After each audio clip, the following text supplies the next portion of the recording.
Welcome back to the Proving Grounds. I'm Andrew, and today we're going to discuss the proper role of government during this pandemic, focusing mostly on the lockdowns. Okay, first question is, does the government have a proper role to play with locking down people or doing mandated quarantine, even on individuals? The answer is yes. There's a definite role to play. But I would add the caveat that the majority, the overwhelming burden of proof should be on the government, okay, to prove that such a quarantine or lockdown or whatever you want to call it is necessary. And there should be an objective criteria listed, and there should be a real proof, not some assumption, not a number taken from a cherry picked, I should say, from a study without giving any context of where the number came from, like that 2% mortality rate that was being touted for months. When the reality was, it was really referencing, like, basically, what if nature took its course and there was no one did anything different whatsoever? What could the possible mortality rate be?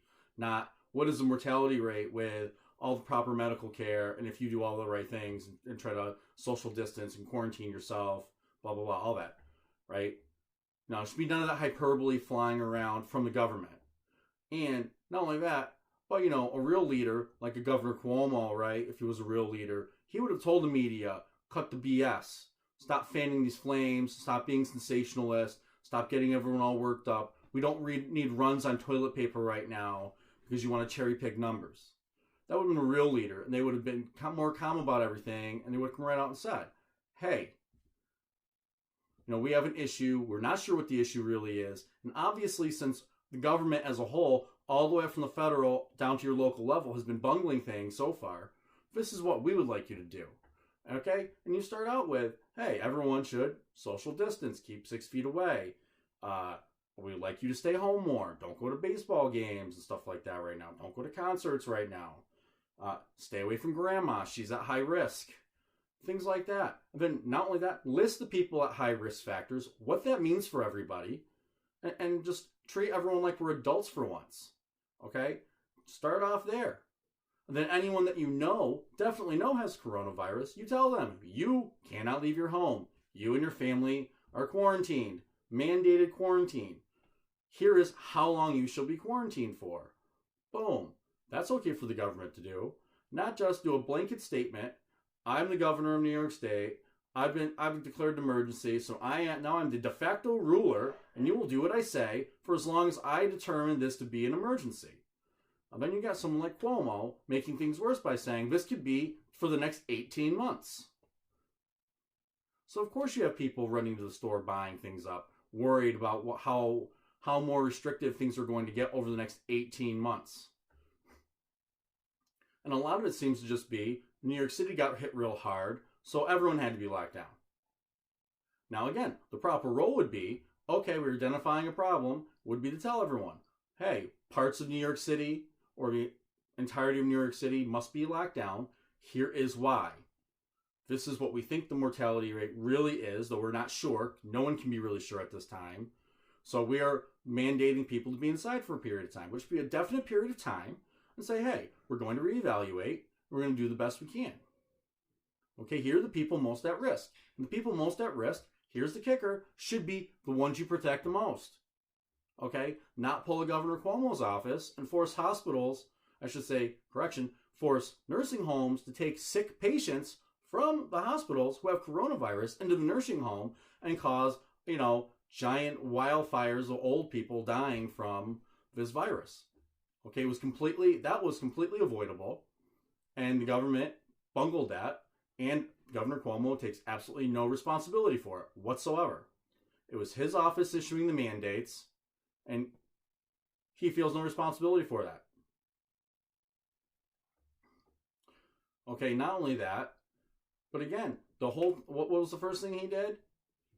Was what? Basically, kind of be sensible until Donald Trump made a comment about him not doing enough, then completely crushes the entire state with this iron fist of oppression. Okay, he determines what businesses will and won't be open. That is never the proper role of the government, to determine if your business can stay open because there's a sickness roaming around. That was complete BS. And none of the evidence or arguments you were using was science-based at all. And then as data comes out showing that this disease isn't as bad as they claim, does not let up on any part of the state at all. Okay, parts of the state had barely any people infected with coronavirus, had barely had any mortality, or I should say fatalities from it, and still was like, no, New York City's locked down, the whole state's going to be locked down. That's ridiculous. That's ridiculous on its face. Even keeping the totality of New York City locked down is probably at one point would have been more ridiculous. Okay, they should have really tried to home in and be like, okay, this borough needs to be locked down, or this just neighborhood needs to be locked down. I mean, spread it out from there as needed. And, I get it. New York City, yes. After the way the government bungled everything, considering it's one of the most population-dense centers in the country, one of the most traveled places in the country, probably the world, with people traveling there from all over the world, including Wuhan, China. Okay, I get it. They're always probably going to more likely get hit harder than the rest of New York. And there was always potential for this kind of thing to happen. And there still is for the next pandemic that hits 10 or 20 years from now. Okay? And that doesn't mean mindless panic. Okay, there should have been a plan for this already. Okay, they should have already had this worked out. There should have been objective criteria. Well, if this happens, boom, boom, boom. Everyone knows what to do. Everyone from the mayor's office to the fire departments to the hospitals, the EMTs, the New York police, all of it. They should all have been able to spring into action with very little notice and get this done. And they couldn't because no one had the proper information, and to be honest, and they didn't probably have it planned at all. So provide objective criteria for what constitutes a lockdown and why it's necessary, and for what area you will be affected by this. What your evidence is. The evidence should be completely transparent. So any idiot, any lay person with an IQ of 70 or above could read it and understand that this was necessary to do. Links to the actual studies that were done, so everybody can take a look at it. None of that's being done right now, and that's one of the big things that makes it improper to do, is because of these lockdowns to do. Not only that, it's because you're locking down people that aren't sick, or that you don't know are sick. You're saying you must stay home, you must not work, you can't pursue your values or goals in life, because what if you were sick and don't know it, and you make some old lady sick? That's not right. Okay, the onus on the sickly, okay, all these people, these risk factors, the onus should be all on them to quarantine themselves voluntarily.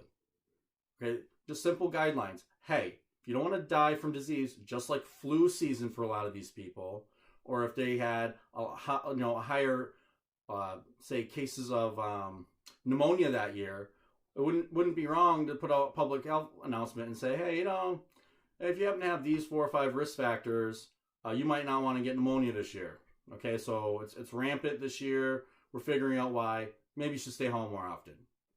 Again, skip out on that football game. Not everyone in the state should be locked down, because what if you have some kind of contaminant on you and you breathe on Granny Goodway and she gets sick and you didn't even know it? I mean, that is utterly ridiculous. Okay, yes, again, if you get coronavirus, you should stay home. If you know you have it, you should stay home. And yes, you should be penalized if you don't. That's a perfect time for the government to say, hey, you have an unknown contagion, a previously unknown contagion. You know you're sick. Stay home or you'll be prosecuted. That's a lot simpler than trying to lock down 100% of the populace. Okay, and what was the original goal for that? The original stated goal was not to prevent death. No, the original stated purpose for this was to, quote unquote, flatten the curve. Which means what? You're going to push the number of deaths out. Okay, we'll have less death now, but we'll have less death more consistently over the next couple of months, which will equal the amount of people that were already going to die. Why did they want to do this? They say so they don't overburden the healthcare system.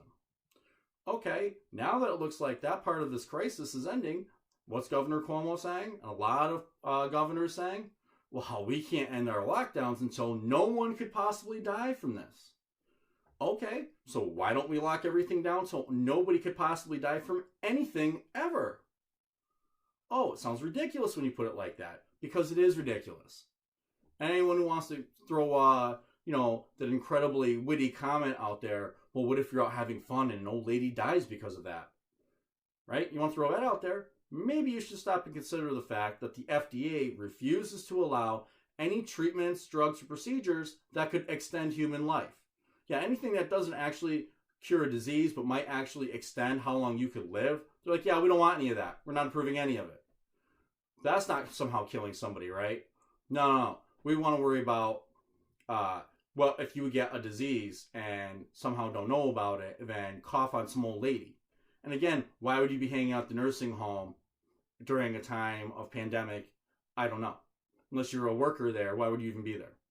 I mean, it seems pretty common sense to me. If I'm being asked to stay away from sickly people and I have an 85 or older year old grandmother, I probably wouldn't go visit her right now.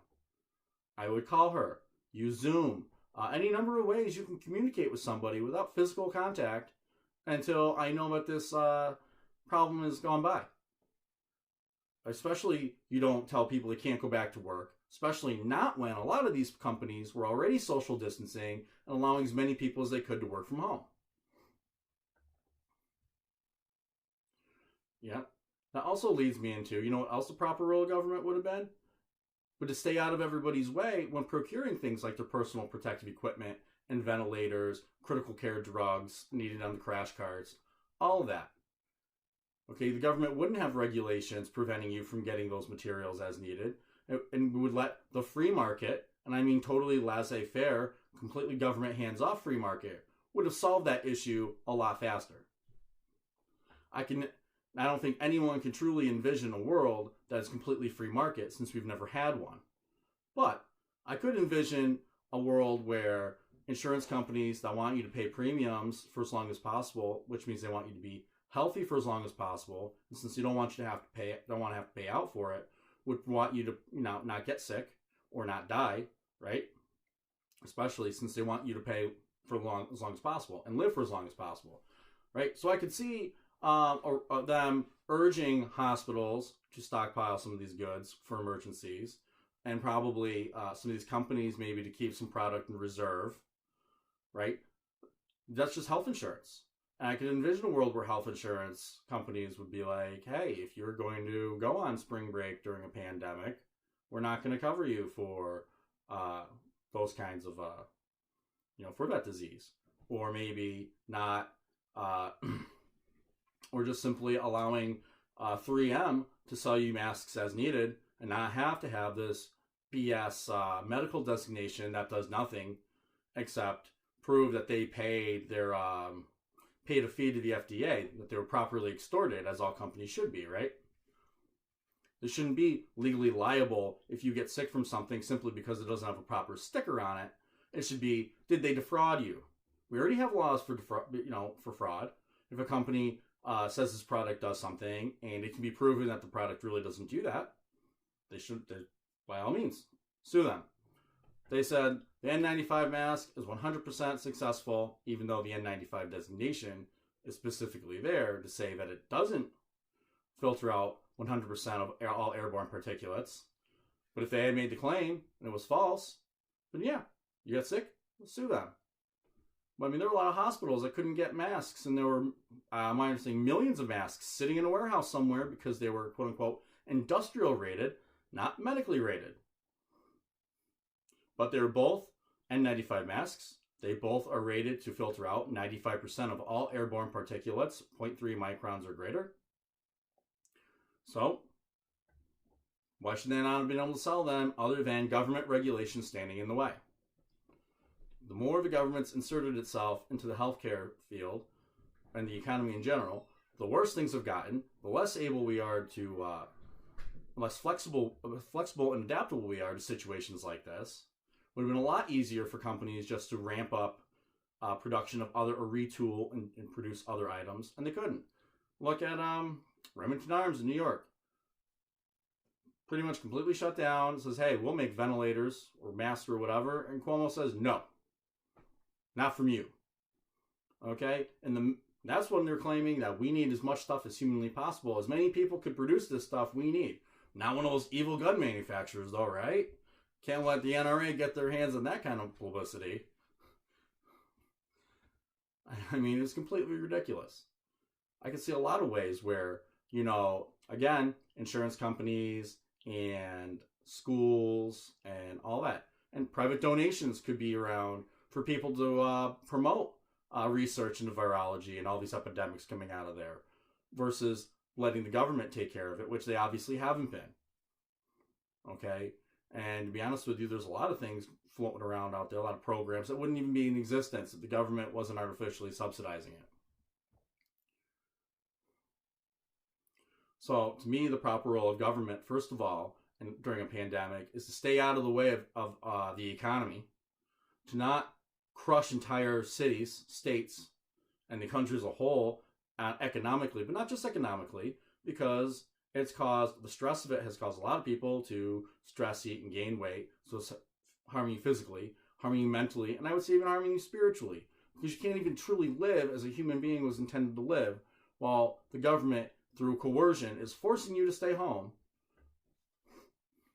under penalty of being fined, arrested, whatever. Okay, it's completely wrong. There was absolutely no hard science suggesting that any of this was necessary, at least not to this degree.